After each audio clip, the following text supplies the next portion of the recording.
Olá, chicos, que tal estão? Eu espero que estejam todos bem. Hoje nós vamos conhecer o pretérito imperfeito de indicativo.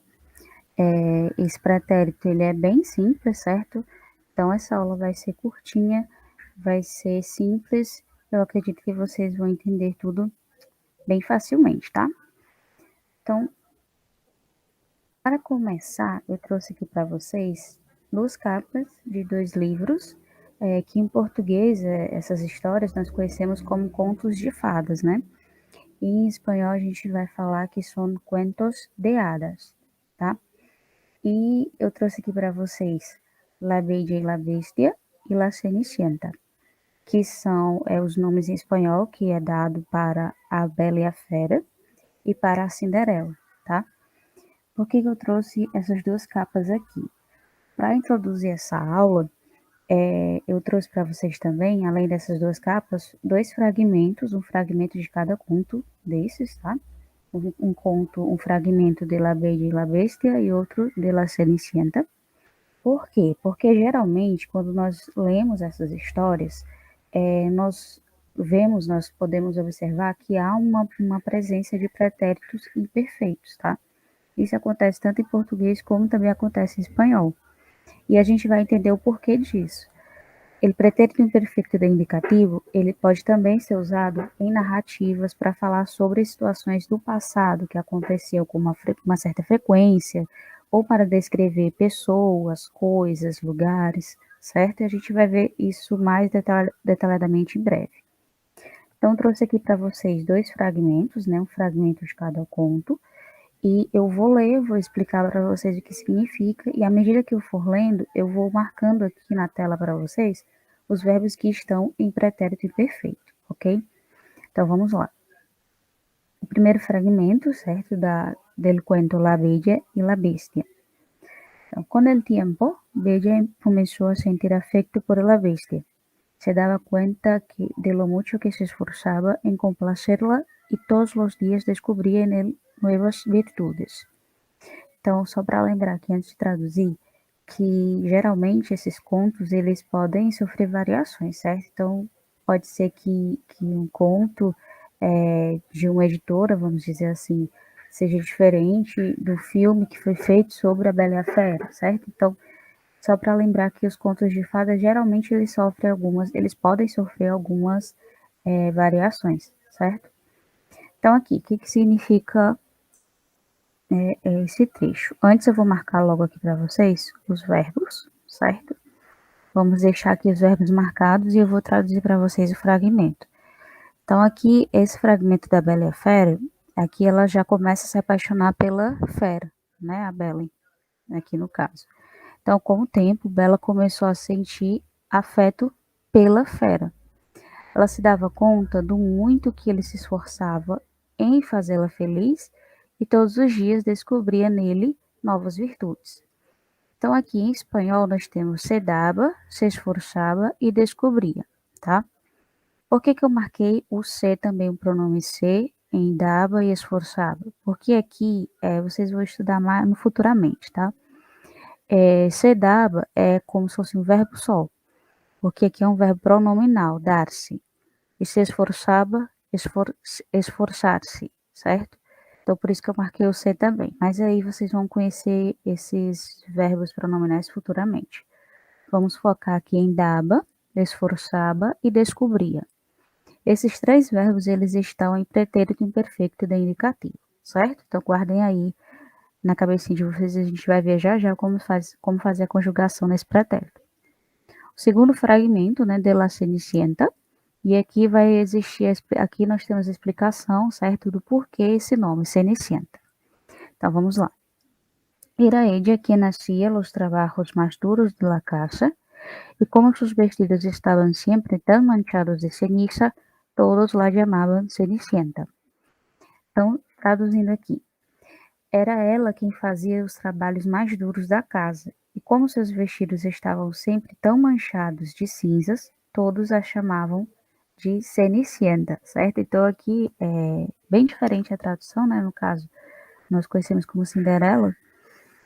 ela é chamada de Cenicienta, né, na versão em espanhol, porque as roupas, os vestidos que ela usava viviam sempre manchados de ceniças, ou seja, de cinzas. Então, por isso que ela recebe esse nome de Cenicienta. E aí eu marquei para vocês 3 verbos, hacía, estaban e llamaban, certo? Também esses 3 verbos, eles estão em pretérito imperfeito de indicativo. Então, aqui, só um adendo, né? Não, quando eu coloquei o exemplo dos contos de fada, não significa que existe apenas o pretérito imperfeito do indicativo nos contos de fada. Não é isso, tá? Também pode aparecer outros tipos de pretérito, mas eu coloquei aqui como exemplo o pretérito perfeito, porque vocês vão entender já já o uso, né? Para que a gente usa e qual a relação com os contos de fadas aqui, certo? Então, vamos lá. ¿Para qué se usa el pretérito imperfecto de indicativo? Se usa para describir acontecimientos repetidos o habituales en el pasado y también para contrastar, el antes y el ahora. Se usa también el pretérito imperfecto para describir personas, cosas o lugares en el pasado. No es obligatorio, pero se puede emplear marcadores de tiempo para referirse al periodo o momento que se describe. Todos los días, en aquellos tiempos, años de pequeno, pequena, antes, etc. Exemplos, eu vou colocar aqui os exemplos depois para vocês, tá? Mas eu vou traduzir aqui antes. Se usa para descrever, né, o pretérito imperfeito indicativo, para descrever acontecimentos repetidos ou habituais no passado e também para contrastar o antes e o agora. Como assim? Então, quando nós vamos narrar algum acontecimento, por exemplo, quando eu era pequena, eu corria bastante. Então, corria é um verbo em pretérito perfeito indicativo e eu utilizo esse verbo nesse tempo, nesse pretérito, porque eu fazia isso várias vezes no passado. Então, é a mesma lógica para o espanhol, tá?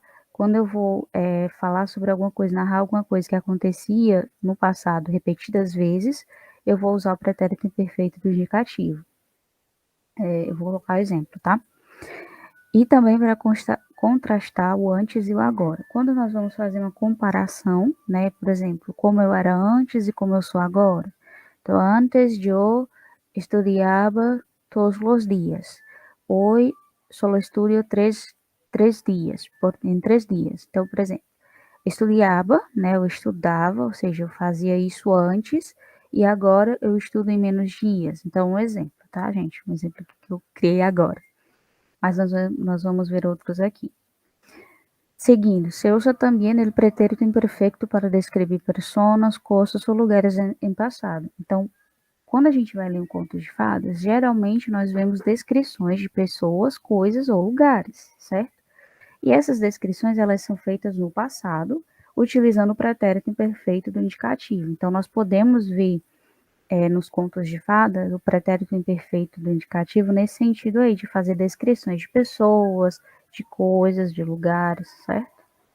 E também de ações que se repetiam, enfim. Não é obrigatório, mas também pode, quando nós temos alguma frase, algum texto que utiliza o pretérito perfeito do indicativo, nós podemos encontrar alguns marcadores temporais, tá? Então, por exemplo, todos os dias, né? Todos os dias, naqueles tempos, ou naqueles tempos, ou naqueles anos, e naqueles anos. De pequeno, de pequena, de pequeno, né? De pequeno, em espanhol. Seria, por exemplo, quando eu era criança, então quando eu era ninha, certo? Antes, então pode ser que apareça nas frases, nas construções que utilize o imperfeito, pode ser que apareçam esses tipos de marcadores temporais. Não é obrigatório, mas pode aparecer, certo? Exemplos. Ele era muito inteligente. Então, estou fazendo a descrição de uma pessoa, dele. Ele era muito inteligente. Então, em um passado, ele era dessa forma. Então, era verbo em pretérito perfeito do indicativo. La casa tinha 3 dormitórios. Eu estou fazendo aqui a descrição de uma casa. Estou dizendo que a casa tinha 3 quartos. Então, tinha, certo? Uma descrição no passado de um ambiente da casa, tá? De uma coisa, perdão. José cantava fatal. Então, José cantava muito bem. Fatal aqui não é no sentido negativo, certo? É um sentido mais positivo. Patalo, no caso, seria cantava muito bem, certo? Então, eu estou fazendo a descrição de uma pessoa em um passado. Outro exemplo. Eu sempre era lo que mais corria. Então, eu estou falando mais uma vez em um passado, né? E situação, nesse caso aqui, ele sempre corria, certo? Então, ele era, primeiro verbo em pretérito imperfeito, e corria também está. Então, é uma descrição que ele faz de si mesmo no passado, e também vocês podem ver uma ponta de uma ação que se repetia. Então, corria, né? Ele sempre corria mais que os outros, certo? Espero que tenha ficado claro, mas à medida que vocês forem fazer as atividades, vocês, prestando atenção nos contextos, vão perceber essas características do pretérito imperfeito. Então, aqui, como é a conjugação? Nós podemos fazer, vamos dizer assim, um resumo da conjugação do imperfeito em abaía, certo? Vocês vão já entender por quê. Então, lembrando, os verbos podem ser de primeira, segunda e terceira conjugação. Verbos de primeira conjugação são verbos que terminados em AR, com infinitivo terminados em AR, terminado em AR. De segunda, infinitivo terminado em ER. E de terceira, infinitivo terminado em IR, certo? Então, no caso dos verbos de primeira conjugação, AR, a terminação deles terá relação com o aba. Então, eu vou pegar, por exemplo, estudar, eu vou tirar o radical, eu vou tirar a finalização da palavra, o AR, o infinitivo, certo? E vai ficar só o radical. E aí eu vou colocar no Joe, estudiava, tu estudiabas, ele, ella, você estudiava. Nosotros o nosotras estudiábamos, vosotros o vosotras estudiabais, ellos, ellas, ustedes estudiaban. Então, por isso que eu disse que na primeira conjugação, no caso, ele vai ter a terminação aba. Então, vejam aí como é a finalização que está em negrito. Da primeira, estudar, aba, abas, aba, abamos, abas, aba. Então, vocês só vão ter que tirar o infinitivo e colocar a terminação da conjugação dos verbos de primeira conjugação, ok? No caso de segunda e terceira conjugação, tenho aqui como exemplos aprender e escrever, e para facilitar a vida, os dois eles vão ser conjugados do mesmo jeito. Lembrando que aqui são verbos regulares, tá? Então, segunda e terceira conjugação, eles vão ter terminação ia. Então, vejam aqui comigo. Aprender. Eu aprendia, tu aprendias, ele aprendia. Nosotros aprendíamos, vosotros aprendias, ellos aprendia. Então, ia, ias, ia, íamos, ias, iam. Vejam aí que, por isso que eu falei, aba, ia, certo? Primeira conjugação, aba. Segunda conjugação, ia. Terceira conjugação também, ele vai puxar para a terminação ia. Então, escrever. Eu escrevia, tu escrevias, ele escrevia. Nós outros escrevíamos, os outros escrevias, eles escreviam. Então, vejam aí, mesma terminação do aprender. Então, segunda e terceira conjugação dos verbos regulares e imperfeito, eles têm a mesma terminação. Ia, ias, ia, íamos, ias, ia. Beleza? E vamos para a parte que eu acho que todo mundo teme mais, mas como eu sempre falo, verbo, qualquer verbo, tempo, modo verbal, para que nós possamos aprender de verdade, a gente precisa treinar, certo? Precisamos fazer as atividades, precisamos estudar, porque isso vai nos ajudar no processo de aprender. Decorar é mais fácil da gente esquecer, né? Agora, quando a gente aprende, é bem mais difícil de esquecer. Então, por isso, treinem e façam as atividades. O bom desse pretérito perfeito, os verbos irregulares dele só tem 3 verbos irregulares, certo? Ser, ir e ver, somente. Então, são só esses os verbos irregulares e tranquilo, tá? Questão mesmo de treino. Então, ser, eu era, tu eras, ele era, nosotros éramos, vosotros erais, ellos eran. Ir, yo iba, tú ibas, ella iba, nosotras íbamos, vosotras ibais, ellas iban. Ver, yo veía, tú veías, usted veía, nosotros veíamos, vosotras veíais, ustedes veíam, certo? Eu pulei aqui, vejam que eu não falo, só um adendo também. quando eu falo do pronome yo, tu, ele, às vezes eu não falo ele, você, mas não é porque não funciona para eles também, certo? Observem aí que eles estão primeira pessoa, yo, segunda pessoa, tu, terceira pessoa, ele, ella, usted. Então, para o ele, ella e usted, era, iba, veía. Para o nosotros, nosotras, éramos, íbamos, veíamos. Então, acho que vocês conseguiram pegar, certo? Então é isso, é tranquilo. São só esses 3 verbos irregulares e acabou, certo? A nossa aula foi essa. Basicamente é isso. Então, o que, que vocês vão fazer? Qual a missão de vocês? Fazer as atividades, tá? Ver se conseguiram entender bonitinho. E aí, se vocês tiverem alguma dúvida, anotem que no nosso próximo encontro assíncrono, né? Síncrono, perdão.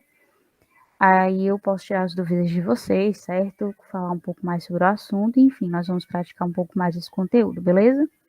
Entonces es esto. Gracias por acompañar nuestra clase y hasta la próxima. Besos.